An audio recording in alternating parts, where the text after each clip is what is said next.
ஜீவனாகிய நமக்கு எந்த ஒன்றையும் பகுத்தறிய முடியாமல் தமசாகிற இருட்டால் எது மூடப்பட்டிருக்கிறதோ அது இரவு.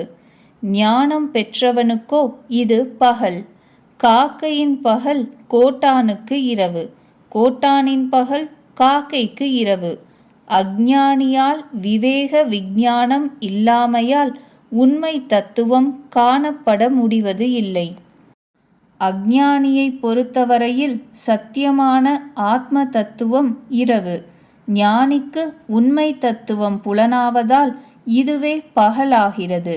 எல்லா விவகாரங்களோடும் ஸ்தூல வெளிச்சத்தில் இயங்கிக் கொண்டிருக்கிற துவைத பிரபஞ்சத்தின் உண்மை தத்துவத்தை மறப்பதால் உண்மை தத்துவத்தை காணும் யோகிக்கு இரவாகிறது.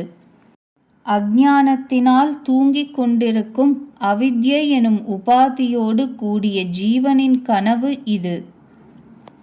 தன்னையும் உலகையும் மறந்து தூங்கும் அஞ்ஞானியின் பேருறக்கத்தில் உண்மை தத்துவம் தூங்காமல் தூங்கச் செய்து கொண்டிருக்கிறது.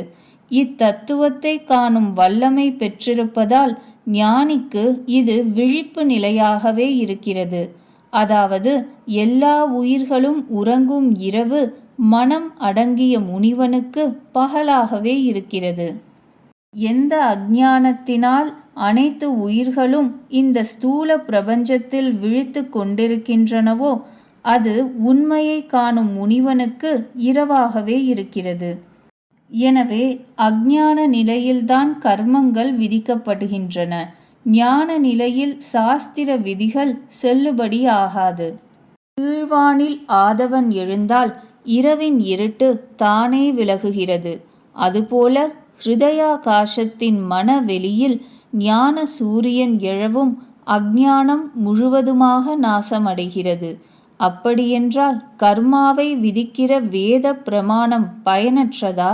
இல்லை. வேத புத்தியுடைய அஞ்ஞானியினிடத்தில் அது பிரமாணம், பிரயோஜனமும் கூட. பிரமாணங்கள் யாவும் பிரமாணங்களாய் இருப்பது ஆத்ம ஞானம் உண்டாகும் வரையில்தான்.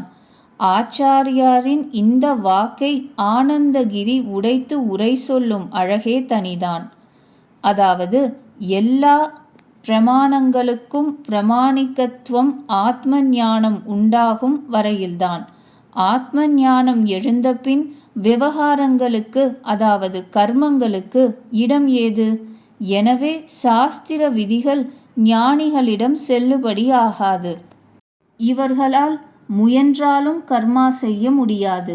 இவ்வாறு பகவானின் வாக்கிலிருந்தே ஆத்ம ஞானம் பெற்றவனுக்கு கர்மங்களில் அதிகாரம் இல்லை என்பது நிர்ணயிக்கப்படுகிறது என்கிறார் பகவத்பாதர். இவ்வாறு ஒவ்வொரு தத்துவத்தையும் ஒவ்வொரு நூலிலும் நமக்கு தெளிவாக விளக்கும் ஸ்ரீ சங்கரரின் ரசம் நெஞ்சில் என்றும் தங்குகிறது. பொங்கி வரும் மங்கள ரசமாயிருக்கிறது. ரசோவை சகா என்றிருக்கும் பரமாத்ம தத்துவத்தை பாங்காக கையில் பிடித்து தரும் வேதாந்த ரசம் இவருடையது. விபரீத உலகின் விபரீத சிந்தனை, விபரீத செயல் இவற்றிலிருந்து மனிதனை விடுவிப்பதே நம் முன்னோர்களான மகரிஷிகளின் நோக்கம். இந்நோக்கத்தை உள்ளபடி கண்டவர் ஸ்ரீ சங்கரர். விபரீத போக்கு மறையும் வண்ணம் கண்டு சொன்னவர். வண்டுபடி துளப மார்பனின் என்ற வாக்கிற்கு பிழறாமல் பொருள் சொன்ன ஞான வித்தகர். இனிப்பு பண்டம் முழுவதும் பரந்து நிற்கும் இனிமை போல் கிருஷ்ணன் வாக்கிற்கு வண்ணமிகு உரை எழுதிய இவரது வாக்கில் ஞான வீச்சும் பக்தி சுவையும் பரவி நிற்க காணலாம். ஆச்சாரியர் வாக்கை பாருங்களேன். அதாவது கர்மம் செய்பவர்களின் கர்ம பலனும் ஞானிகளின் தொடர் முயற்சியால் விளையும் ஞான பலனும் என்னை சார்ந்தே இருப்பதால் எவர்கள் என்னை பக்தி யோகத்தால் வழிபடுகின்றனரோ அவர்கள் என் அருளால் ஞானம் பெற்று முறையே சத்வம் ரஜஸ் தமஸ் என்ற மூவகை குணங்களையும் கடந்தவர்களாக ஆகின்றனர். முக்தியும் பெறுகின்றனர். ஆத்மாவின் தத்துவத்தை உள்ளபடி உணர்ந்தவர்களை பற்றி சொல்லவும் விளக்கவும் முடியுமோ? கர்மம், பக்தி, ஞானம் மூன்றும் பகவானையே சார்ந்திருக்கிறது. பக்தியோ அவனது புல்லாங்குழல் போன்று அவனுக்கு மிக மிக அருகாமையில் அவனோடு ஒன்றாகி உடனாகி இருக்கிறது. பெரிய இடத்தை பிடித்து அவனுடன் சேர்ந்துவிட்டால் பிறகு நமக்கு பயம் இல்லை, பயன் பற்றிய எதிர்பார்ப்பும் இல்லை, எப்பொழுதும் சுகமே. மகதாஸ்ரயம் ஒருபோதும் பழுதுபடாது என்பது மகனீயர்களின் வாக்கு. கிருஷ்ணன் கை குழலாவோமே என்பது மோனக்குரவரின் ஞான வாக்கு. ஜீவனாகிய நமக்கு மகதாஸ்ரயத்திற்கு தடையாயிருப்பது உலகாயத விஷயங்களின்பாலுள்ள பற்று. இதுவே சம்சார பந்தம். இது தலைகீழ் விருட்சமாக இருக்கிறது. இதுவே ஞான மார்க்கத்தை மறைத்து நிற்கிறது. இதை வெட்டி எறிந்தாலே பயணம் பண்ண வேண்டிய பாதை புலப்படும்.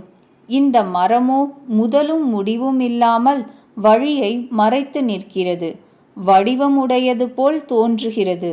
நெருங்கினால் கானல் நீர் போல் மறைந்து விடுகிறது. இந்த அஸ்வத்த விருட்சத்தை வைராகியம் எனும் உறுதியான கோடரி கொண்டு நன்றாக வெட்டிய பிறகே எதனிடத்தில் சென்றவர்கள் மீண்டும் திரும்பி வருவதில்லையோ அந்த நிலையை தேட வேண்டும் என்கிறார் பகவான்.